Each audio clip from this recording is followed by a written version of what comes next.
So last week, my video expose on Nestle and their horrible, disturbing practices in Malaysia that are leading to obesity went viral. And about 1 million people watched the video. Some 17,000 people, mostly in Malaysia, shared it on their Facebook, and Nestle actually responded. Now that prompted me to do some further digging into what Nestle is doing, and what I found is disturbing. That's what I'm going to talk about in this video. See, Nestle says that their drink Milo is a health drink. They run ads telling kids to drink Milo every single day. They say that Milo gives you energy. What they don't say is that Milo actually makes you fat, that no real athlete would put this in their body, and that energy comes from sugar spikes. This is milk, and this is actually Nestle milk. So see, Nestle, I don't dislike all your products. Your milk is actually pretty good. I wish you would stick to milk rather than coming up with useless crap like Nesquik and Milo. Now, most kids in America and Europe drink milk because we know that milk can have a good effect on kids. Milk has natural sugars, lactose. It's a natural sugar. Nestle gets parents in Asia and the developing world to add this crap to milk, Milo. So Nestle's press release says they try to put 6 grams of sugar in a glass of Milo. Not true. At the back of a Milo tin in Malaysia, it actually says add 3 teaspoons of Milo. 3 teaspoons of Milo is roughly 9 grams of sugar. Now you want to know what 9 grams of sugar looks like? 9 grams of sugar is roughly this. This are Nestle bonbons. This is a candy that Nestle markets. Each one has 3 grams of sugar. Candy itself is fine. My kids will eat this maybe once every 2 weeks or so. But Nestle's advertising is basically telling moms in Malaysia to add Milo to kids' milk, which is the equivalent of putting 1, 2, 3 bonbons in a glass of milk before sending that kid off to school. Now, what do you think that does to this kid's body, to this kid's cognitive functioning? This much sugar comes really close to the daily recommended sugar allowance for an adult, which is 25 grams. A glass of Milo, 20 grams of sugar. But that's only the start of the bull. Everybody in Malaysia knows that most Malaysians don't just drink Milo with milk. They often take Milo powder and add this to it. This is sweetened condensed milk. In Malaysia, because of Nestle's marketing that says Milo is healthy, people feel it's justified to add sweetened condensed milk on top of their Milo, creating what is in fact a sugar bomb with up to 40 grams of sugar into a child in the morning before sending them to school. By the way, Milo isn't just bad because of its sugar content. One of the primary ingredients in Milo is something called maltodextrin. I want you to Google that, maltodextrin.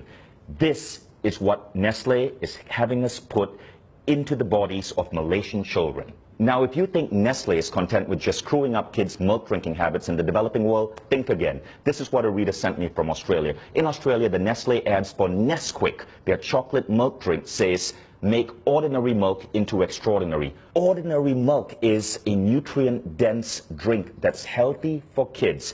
But Nestle is getting kids to pour this crap called Nesquik into their milk. Now, you want to know the sugar content of Nesquik? Check this out. In 11 grams of Nesquik, there are 8.8 grams of sugar. That's 80% sugar, which is why in Britain the government banned Nestle from advertising Nesquik as a great start to a child's day. Now, it would be disturbing enough if Nestle was simply, as a massive food company, screwing up the way kids drink milk, but they're also screwing up breakfast. So this is a breakfast cereal from Nestle called Strawberry Minis, right? Strawberry Minis, there's a picture of a strawberry here. It looks healthy in every way, but then you read the ingredient label. And by law, Nestle has to list ingredients in order of most common. Here's the ingredient label for Strawberry Minis. Number 1 ingredient, sugar. Number 2 ingredient, palm oil. Number 3 ingredient, glucose syrup. Number 4 ingredient, maltodextrin. Number 5 ingredient, cornstarch. Number 6 ingredient, salt. You don't get to strawberry till number 7. And it's strawberry powder, 0.3%. 0.3%, 1/300 of this is actual strawberries. Nestle, why don't you be honest and just call this sugared maltodextrin minis? At least there'd be truth in your advertising. Now, in the press release, Nestle justifies the addition of sugar in this way. It's to maintain the taste that Malaysians are used to. That's like a drug dealer saying, I have to keep giving my client cocaine because he's used to the high of cocaine. which is an actual apt example because scientific studies are now showing that sugar is as addictive as cocaine. Consuming sugar produces effects similar to that of cocaine, altering mood, possibly through its ability to induce reward and pleasure, leading to the seeking out of sugar. Nestle puts sugar in their products because it gets you hooked on them, so you keep buying Nestle products, which is why their stock is continuously growing the more addicted you get. Nestle has successfully made Malaysia the world's highest per capita consumers of Milo. Nestle's mission and vision say this: to be the world's leading nutrition, health, and wellness company. Let's think about that. If the world's leading nutrition, health, and wellness company is telling our children to pump this into their body, what does this say about the future of the human race? And I am not at war with you. We, the 17,000 people who shared my video, the millions who viewed it, we all are at war with bad health and obesity. It's killing us, literally. It's making our kids obese. It's reducing the performance of our children in school.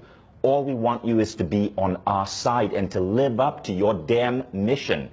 And that means being truthful in your advertising and not putting craptastic, sugary like this and calling it food. Now, Nestle has been in controversies before. There was the baby powder controversy. Millions of babies malnourished because Nestle convinced women in India and Africa to feed their babies Nestle baby powder rather than breast milk. There is the water controversy in the United States, where Nestle has become the world's biggest supplier of bottled water, and in many cases convincing people that they need to buy expensive plastic bottled water, which ultimately causes mass plastic pollution, huge greenhouse contribution, rather than drink the water from their tap, which in many places is actually clean. All of these controversies were exposed. Nestle had to change practices because people like you spoke up. People like you would not let a large corporation get away with the lies, which is why I really appreciate you guys who shared that last video. There was something Nestle said in that press release that I really liked, and we got to give them credit for. They said, in line with the ever-evolving needs of our consumers, we continuously make efforts to produce healthier and tasty products. You know what this means, people of Malaysia, Australia, Indonesia, the Philippines. Nestle says they're listening to you, so make your voices heard. Share this video, dub this video in your native language. You can even take the script from this video and the previous video, act it out yourself, put it up on your YouTube channels. You get the views. Share it with your friends on WhatsApp, share it on Facebook, spread this video. Nestle says they are listening to you. Let's see if that's true or it's another Nestle lie. Thank you all in advance for sharing this. And Nestle, I look forward to your next press release.